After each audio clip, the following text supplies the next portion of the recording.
Now we have a limit problem where instead of x heading to some real number, x is heading to negative infinity. But again, keep in mind the same ideas apply here. We're just going to look at the limit as x approaches negative infinity of the numerator and denominator separately and make sure that we meet the conditions for one of those cases for L'Hopital's rule. So we'll take the limit as x approaches negative infinity of the natural log of 1 plus 2 times e to the x, and the limit as x approaches negative infinity of e to the x.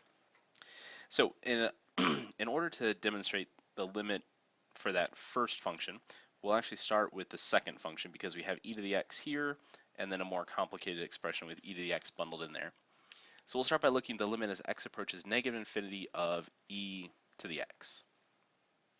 So what's going to happen is e is being raised to numbers that are increasingly larger and larger and larger, but with a negative sign in front. So e to the negative 10, e to the negative 10,000, e to the negative 10 million. So that's exactly the same thing as if we took the limit as x was approaching infinity of 1 over e to the x. Or let's actually even put one more intermediate step there. If we wrote it as the limit as x approaches infinity of e to the negative x. So even though we have two different problems here, we're getting the same result. We're putting negative values in for x, so e is being raised to some negative power. Here we're putting in positive values for x, but that negative sign out front tells us that that's going to end up being a negative value. And then we could take one more step to rewrite this. Just rewriting it with a positive exponent would give us the limit as x goes to infinity of 1 over e to the x. So now we have 1 being divided by some increasingly larger and larger number. So that limit's headed to 0.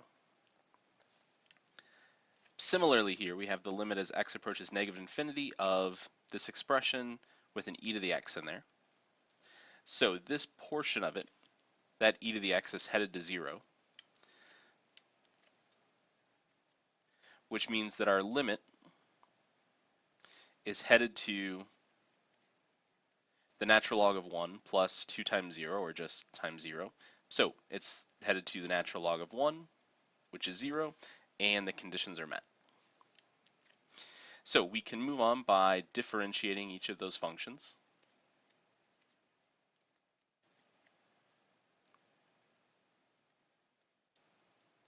First, we'll take the derivative of the natural log of 1 plus 2 e to the x.